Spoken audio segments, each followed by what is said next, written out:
Que Dios les bendiga, amados hermanos, es un gustazo saludarlos hoy lunes 20 de noviembre. Estamos en la serie Las Salvaciones del Señor. Este es el día 8 de esta serie sobre el profeta Jonás y se titula Tragado por un pez. Finalmente hoy vamos a leer esa famosa escena donde Jonás es tragado por un pez, pero vamos a entender lo que esto significa y todo lo que está alrededor de esta historia porque hay muchísimas enseñanzas. Nos va a hablar Dios el día de hoy acerca de su gracia, pero también acerca de su ira. Nos va a hablar acerca del amor que Él tiene por sus hijos, pero también del amor que Él tiene por los que no son sus hijos. Y del amor que los hijos de Dios deberíamos tener por los que no son hijos de Dios, por los paganos.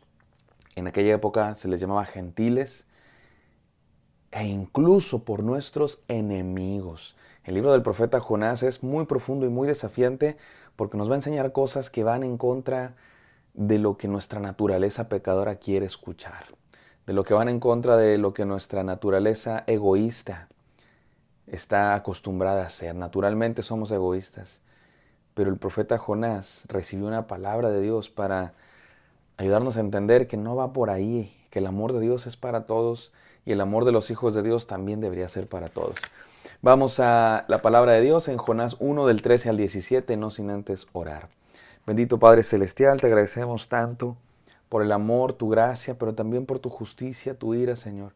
Permítenos entenderla, permítenos entenderte y permítenos entender tu amor para nosotros, pero también tu amor para con otros, Señor, y permítenos tener amor para todos. En el santo nombre de Jesús te pedimos que nos enseñes muchas cosas el día de hoy. Amén. Amén, amados hermanos, dice así la palabra de Dios. Pero antes, ¿se acuerdan en qué quedamos ayer? Jonás les dijo, sí, yo soy el culpable, ¿qué vamos a hacer para que se acabe esta tormenta? Aviéntenme al mar. Miren lo que sigue, versículo 13. Sin embargo, en un intento por regresar a tierra firme, los marineros se pusieron a remar con todas sus fuerzas, pero como el mar se enfurecía más y más contra ellos, no lo consiguieron. Entonces clamaron al Señor, oh Señor, tú haces lo que quieres. No nos hagas perecer por quitar de la vida a este hombre, ni nos hagas responsables de la muerte de un inocente. Así que tomaron a Jonás, lo lanzaron al agua y la furia del mar se aplacó. Al ver esto, se apoderó de ellos un profundo temor al Señor y le ofrecieron un sacrificio e hicieron promesas. El Señor, por su parte, dispuso de un enorme pez para que se tragara a Jonás, quien pasó 3 días y 3 noches en su vientre. Wow, wow, qué historia, amados hermanos. Fíjense cómo en esta historia del profeta Jonás, el profeta de Dios, bueno, no es judío, es israelita, el que es parte del pueblo de Dios, es el que actúa mal, es el que actúa contrario a Dios, es el que le da la espalda a Dios, el que huye de Dios y es el que no muestra amor para con otros. Y son los paganos, son los gentiles los que muestran fe en Dios, los que muestran amor para otros. Qué interesante. Los marineros, en vez de aventar a Jonás por la borda, dicen, no, vamos a esforzarnos. Y se ponen a remar para regresar a tierra firme, con todas sus fuerzas, dice la palabra de Dios, pero no lo consiguen. Y es hasta entonces, después de que agotaron todos sus esfuerzos, todos sus intentos, que dicen, bueno, Señor, este hombre nos dice que lo aventemos y tú eres Dios, tú haces lo que quieres, no nos tomes en cuenta esta maldad, que no nos hagas culpables por hacer esto contra este hombre. Fíjense cómo los paganos, los marineros, no son del pueblo de Dios, no conocen a Jehová, pero temen a Dios y actúan bien. Primero actúan por amor, le quieren salvar la vida a Jonás, aunque saben que está huyendo de Dios. Y es hasta que no pueden, hasta que se dan cuenta que no hay de otra, que entonces sí, hacen lo que Jonás les había dicho, que lo aventaran por la borda. Pero no solo eso, sino que al ver que aventaron a Jonás por la borda, se aplacó la ira de Dios. La furia del mar se aplacó. Y recuerden que era una tempestad, una tormenta que había sido enviada por Dios. Y se aplacó la ira de Dios cuando aquel hombre tocó el agua, Jonás. Al ver esto, se apoderó un gran temor. Y por temor no entendamos miedo, sino al contrario, reverencia, fe incluso. De estos marineros, acuérdense, no eran del pueblo de Dios, eran paganos. Y le ofrecieron un sacrificio a Dios e hicieron promesas, se convirtieron.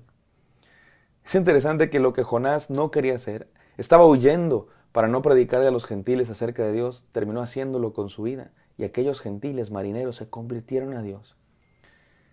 Y cuando Jonás tocó el agua, un gran pez se lo tragó. ¿De qué nos habla toda esta escena, mis queridos hermanos? Hay muchas enseñanzas en esta escena, muchas enseñanzas. Y ya habíamos dicho el día de ayer y hoy lo repetimos, vamos a ver a Jesús, vamos a ver a Cristo, vamos a ver el Evangelio de Jesús en el libro del profeta Jonás. El libro del profeta Jonás es una historia que pasó siglos antes de que existiera Jesús. Tardarían todavía 600 años para que Jesús nazca y predique su Evangelio. Sin embargo, aquí vemos anticipado el Evangelio de Cristo Jesús, porque realmente toda la Biblia se trata de Jesús, toda la Biblia se trata de Cristo. De hecho, Jonás es lo que llamamos un tipo de Jesús. ¿Qué es eso de un tipo de Jesús? Un personaje cuya vida anticipa algunos elementos, características de la vida de Jesús. En este caso es muy claro, el sacrificio de sustitución que aplacó la ira del mar y la ira de Dios. Jonás fue, él sí era culpable. Jonás merecía que lo aventaran al mar porque venía huyendo de Dios y cuando fue aventado al mar, salvaron la vida, se salvó la vida de aquellos marineros. Y fue aplacada la ira de Dios. ¿Sabes que eso es exactamente lo que hizo Jesús por nosotros? La humanidad entera estaba sucumbiendo ante la tormenta del pecado. Pero vino uno que se sacrificó por todos los demás, como Jonás. La diferencia es que Jonás sí tenía la culpa. Jonás sí era pecador. El otro que se sacrificó por los pecados de toda la humanidad no tenía culpa de nada. Era perfecto, era libre, sin mancha.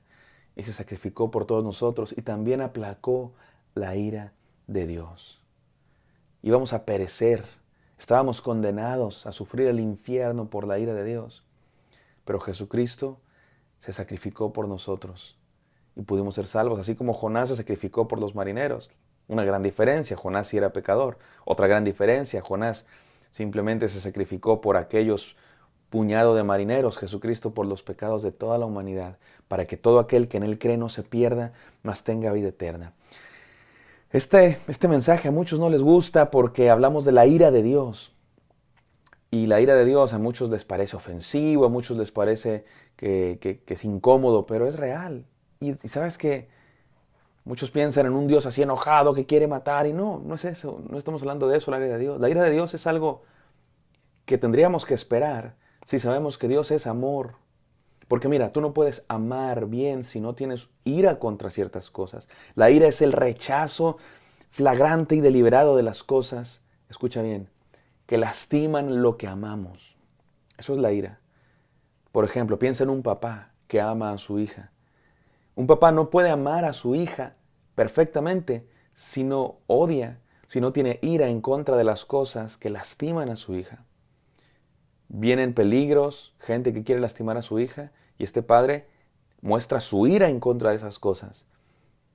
Firmemente, incluso violentamente en contra de quienes y las cosas que quieren lastimar a su hija, porque la ama. Porque para amar bien, también tienes que odiar bien, rechazar bien, aborrecer bien aquello que lastima lo que amas. Eso es la ira de Dios. Dios nos ama. Dios nos ama con todo su corazón. Pero no nos puede amar con todo su corazón, sino también odia, aborrece, rechaza aquello que nos hace daño. Y aquello que nos hace daño es el pecado. Eso es la ira de Dios. La ira de Dios es el aborrecimiento, el rechazo que Dios tiene contra el pecado, contra aquello que nos hace daño. El problema es que somos pecadores. El pecado mora en nosotros. Y no solo eso, sino que a veces amamos el pecado, abrazamos el pecado. Así es que la ira de Dios se muestra contra nuestro pecado. Y sí, la ira de Dios a veces se muestra no contra nosotros, sino contra nuestro pecado, pero como está en nosotros, parece que es contra nosotros. Por eso estábamos condenados, pero por eso Cristo Jesús murió en la cruz, para quitarnos ese pecado y poder ser salvos. Ese es el Evangelio. Y lo vemos aquí prefigurado, en Jonás. Si no pensáramos en la ira de Dios, no podríamos hablar del amor perfecto de Dios. Tampoco podríamos hablar de su santidad que rechaza el pecado, ni de su justicia. Así es que, hermanos, demos gracias a Dios por su gracia y por su ira. Porque mira, al final de cuentas, la última palabra de Dios no es la ira, sino la gracia y el amor. Dios muestra su ira para poder mostrar su gracia. Así es que déjame terminar con estas tres enseñanzas. Número 1, Entiende muy bien esto, mi hermano. Los paganos también son objeto de la gracia de Dios. Los inconversos también son objeto de la gracia de Dios. La gente que a veces miramos para abajo, tus enemigos, los que a veces consideramos más pecadores, esos son muy pecadores, ¿sabes qué? También son objeto de la gracia de Dios. Dios también quiere salvarlos. Esto es algo que Jonás no podía entender, por eso estaba huyendo de Dios, pero Dios se lo estaba mostrando paso a paso con esta historia. Aquellos marineros mostraron más fe que Jonás, porque también son objeto de la gracia de Dios. Número 2, la ira de Dios siempre va acompañada de gracia. Ya hablamos de la ira de Dios. Y espero que quede muy clara esta enseñanza, que la ira de Dios es su amor cuando encuentra oposición, su amor por nosotros, que incluye su rechazo al pecado. Pero su ira siempre está acompañada de gracia, porque el mar era la ira de Dios persiguiendo a Jonás para que Jonás fuera a cumplir su misión. Y aventaron a Jonás y la ira se aplacó, así como se aplacó la ira de Dios cuando Cristo murió en la cruz. Pero mira, Jonás no fue olvidado por Dios. Jonás no fue totalmente rechazado por Dios, porque ahí en el mar él pensaba que se iba a morir. Los marineros pensaban que se iba a morir, pero Dios lo salvó. A través de un gran pez. Vamos a entender el día de mañana y los próximos días lo interesante que es eso del gran pez. Pero por lo pronto decimos esto, fue una muestra de la gracia de Dios, porque fue el pez el que lo salvó. Y número 3, lo que Dios quiere hacer siempre lo termina haciendo. Mi hermano, Dios le dijo a Jonás, ve a predicar. Jonás se fue por el camino largo, huyendo de Dios, pero al final fue a predicar. Al final le predicó a los gentiles, a los marineros y también a los ninivitas. Dios siempre termina haciendo lo que quiere hacer, por eso es mejor no oponerse, no huir de Dios. Entrégate a Cristo hoy, mi amado hermano. Experimenta su amor maravilloso y también su ira en contra de nuestro pecado para que nos purifique y nos transforme. Vamos a orar. Gracias, Padre Santo, por este devocional. Permítenos conocerte cada día más, Señor, por completo. Tu gracia, tu amor, pero también tu justicia, tu santidad, tu ira, Señor. Padre mío, permítenos amarte a ti con todo nuestro corazón para amar también a todos, incluyendo a nuestros enemigos. En el santo nombre de Cristo Jesús, te damos gracias por ese amor que se muestra a todos. Amén. Amén, queridos hermanos. Espero que Dios los bendiga. Pido bendiciones para cada uno de ustedes y sus familias. Espero que esto haya sido de bendición. Me encantaría verlos el día de mañana. Hasta pronto.